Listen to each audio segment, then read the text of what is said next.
Bazaar Morning Call. Broadcasting live from the CNBC TV 18 Motilal Oswal studios in Mumbai.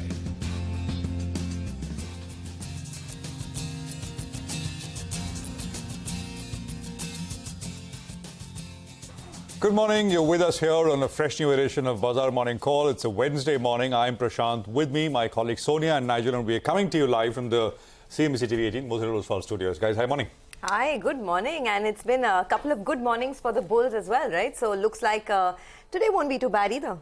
7 days on a trot, guys. The market's been up, right? So that tactical rally that I think we will all been talking about for 2 weeks, 2.5 weeks, I think is finally, I don't want to say played out, but it's playing out. We're in the midst of it. So let's just quickly, begin as always by telling you what you need to know.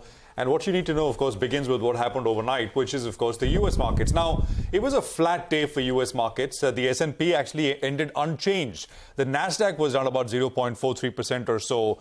The S&P, mind you, has been consolidating in this 4100, 4150 kind of zone. The immediate resistance is a trend line which stands at 4155. Actually, the bigger range for the S&P for a while now has been 3,800 on the downside and about 4,100 on the upside. I mean, it almost seems like it's building up energy for something it wants to do, maybe breaking out or breaking down. We're at the upper end of the, in a way, overbought range, and the momentum is completely flatlined on the two indices, that is the S&P. The dollar had a big move the day before yesterday on the upside. It was up about 0.48%. It completely reversed the move yesterday. The dollar index in focus, that is not bad news at all. Not that day before yesterday's move hurt the market action yesterday, but the fact is you want the dollar lower, not higher. Market pricing of what the Fed will do in May is getting firmer. So the odds that they will hike, and that the hike is to the tune of 25 basis points, the odds have risen to 75%. I mean, between now and, of course, the FOMC meeting, you've got the important data. That is the consumer price inflation number. That is later tonight. And I think that is after the jobs report, which came in line and beat some components as was expected. The CPI number is the big one. I mean, if we do get another beat, I think it'll turn the tables once again. And, the range we've been talking about in the S&P, and we're at the upper end of the range, I mean, maybe there is some downward pressure and some market starts to reprice what the Fed will do for the rest of the year, etc. So that has been important for our markets. We've seen this over and over again over the last year or so. That data point does have a lot of significance for the next 2 days. So keep an eye out on that one. As I said, the Nifty is up, has been up for 7 straight sessions. We are now knocking into some important resistance levels. Yesterday we had a good day. So the Nifty is now, as of yesterday, closed above the falling trend line channel. When I say the falling line, this is the big one, which is from the all-time high of 18,887.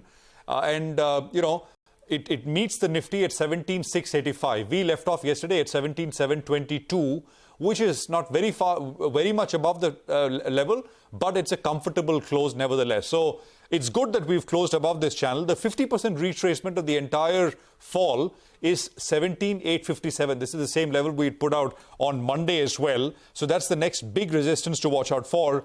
Yesterday, I mean, if you just look through intraday charts across the board, across important liquid mid-cap stocks, indices, one could sense some loss of momentum, right? So this needs to be watched. And I think the way to kind of assess this is if we do get another day like yesterday, I mean, a positive close but far off the highs, etc., then you would want to start to get a little careful if you're trading very short term, given the fact that the market's done very well in a fairly short period of time. The 40-day exponential moving average, that stands at 17,466, but that is some distance away with the kind of rally that we've seen. But that's the big level that you need to hold on to in terms of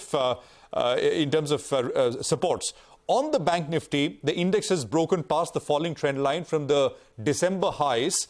This is similar to the price action we've seen on the Nifty. For the Bank Nifty, the first resistance is very close by, which is 41,400.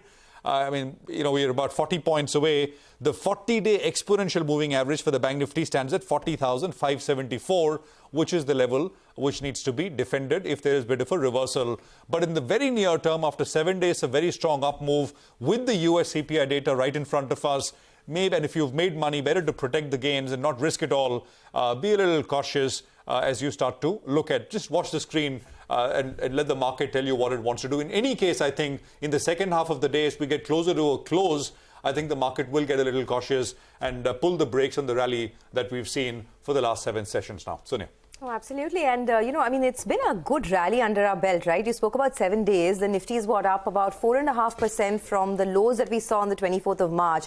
So I think that's been a decent rally that we've seen. And in that context, perhaps stability has returned to the market. Only time will tell. And a lot of data. So as, Prashant was pointing out, on the March CPI data that we're expecting from the US, there was a poll put out. The expectation this time is that it would rise by about 0.2% in March versus a 0.4% gain in Feb. Now, why is this important? It's because it could decide what the trajectory of the Fed could be going forward, what they do in terms of rate hikes, etc. What the next Fed meeting would bring about. So there's also the FOMC meeting minutes that are due today. So further clues again into what the mindset of the Fed could be. So these are 2 data points that I'm watching very closely. Apart from that, Prashant was talking about the market running up for 7 days. Even FIs have bought in the cash markets for 8 straight days now. So yesterday, FIs once again bought about 340 odd crores. And put together, this is a buy figure of almost 6,000 crores that has come in from FIs in the last 8 trading sessions. So definitely some confidence has returned back into the market. Whether we build on to this, of course, time will tell. But pullback rallies have been long and ferocious in the past as well. So there's no reason to believe that the rally could come to an end.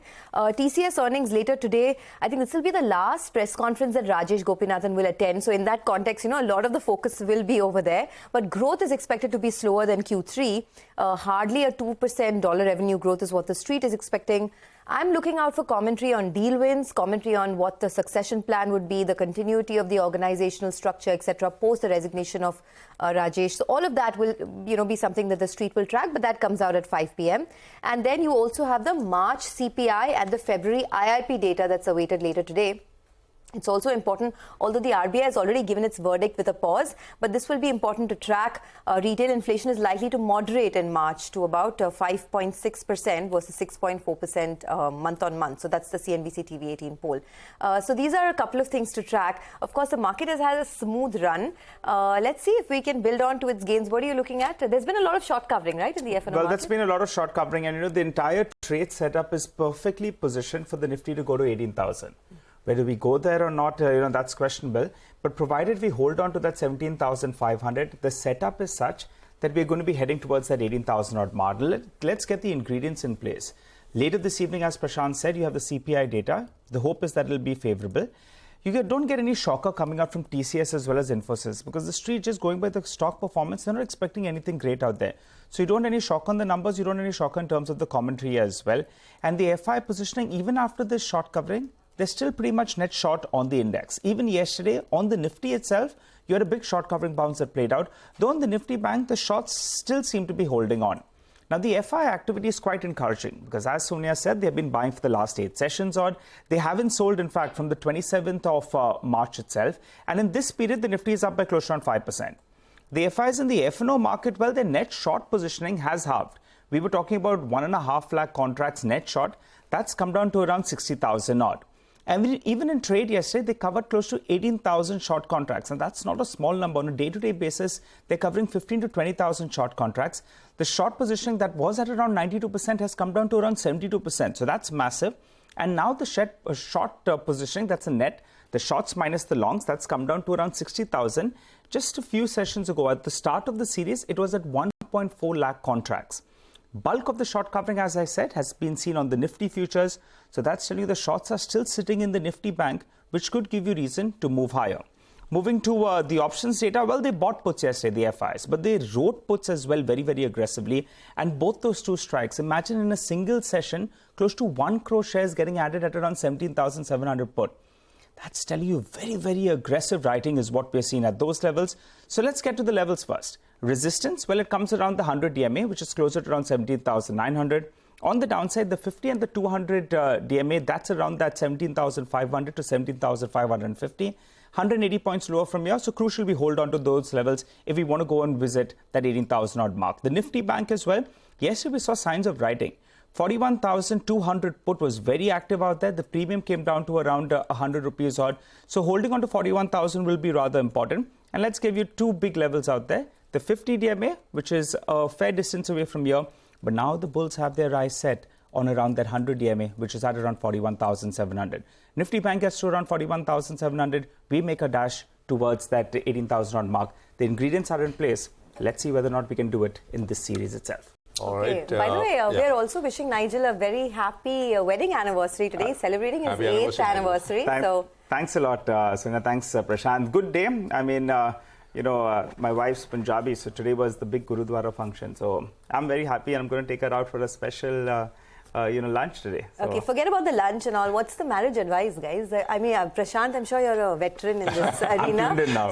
You make me feel old, Sonia. I mean, veteran is, polite usage of for old, right? I mean, so any advice for him? But it's going to be a good day. Keep the peace. Nigel, I have only one advice for you. 5 words, right? Which works all the time. The wife is always right. Oh, right. I mean, we have learned it well, right? Maybe I said keep the peace. All right, guys. So a lot of celebrations here in the studio. But let's kickstart the show, right? So much to watch out for in terms of news flow as well. The IMD has predicted a normal monsoon, so that's worked in favor of the markets. But let's tell you what's lined up in the first half hour of the show today. We'll get you updates from the markets across the globe. Rana Gupta of Manulife Investment Management will be joining in to discuss the global trade setup. Later, our research team will bring you CNBC TV 18's list of top 10 stocks for the day. At 8:30, we'll do a fundamental stock analysis with Hemang Jani of Motilal Oswal Financial Services. So lots coming up. But first up, let's also get a quick take on what's happening in the world of equities. Surendra Goyal of Citi expects a Nifty Q4 earnings growth of 6% year-on-year, with weakness in materials offsetting relative strength in financials, autos, industrials and healthcare. They still see limited upside given weak consumption trends. With rate hikes on pause for now, the market would likely focus on domestic demand trends, net interest margins for banks and global cues. For earnings, Citi expects a moderate downgrade trends, and after the recent market uptake, the Citi investment sentiment indicator still indicates a 10% 12-month forward returns. Citi's March 2024 Nifty target is 18,500. Okay, well, Rhythm Desai of Morgan Stanley says that India continues to be in the midst of an earnings upcycle with a likely broad-based quarter-on-quarter acceleration in earnings led by margin improvement. He says they would buy financials, consumer discretionary and industrials into the earnings season while avoiding external-facing sectors. Okay, let's also try and get you some money market views for the morning. First up, Kunal Sudhani of Shinhan Bank says US dollar ends its positive streak ahead of the key consumer inflation data and the FOMC minutes due later today. He says the dollar index may continue to find strong support at 101.3. He adds oil prices and the Chinese yuan continue to consolidate. And for the dollar, INR 81.80 acts as a support while 82.30 is a resistance. Well, on the bonds, Neeraj Gambhir of Axis Bank says the 10-year benchmark bond yield traded in a range of between 7.18 to 7.29%. He says the RBI surprised the market by keeping status quo on rates. He adds the market also remains supportive on lower SDL supply and mutual fund buying, and yields traded lower by 10 to 15 basis points with a steepening bias. For the rest of the week, he says the market will take cues from India and US CPI data. He expects the 10-year benchmark bond yield to trade in a range of between 7.15 to 7.3%. Well, that's how trade set up, but we've got a lot of stock-specific action, and we're going to get to that in just a bit in our special Top 10 segment. But let's run you through the list first. Sula Vineyards, you have Sagar Cements, Venus Pipes, you have BHEL, Titagar Wagons, Time Technoplast, Sanofi. Their stocks on the back of positive news flow. While on the flip side, Evanescent Bank, Delta Corp, and Delivery, all of them could be reacting to negative news flow.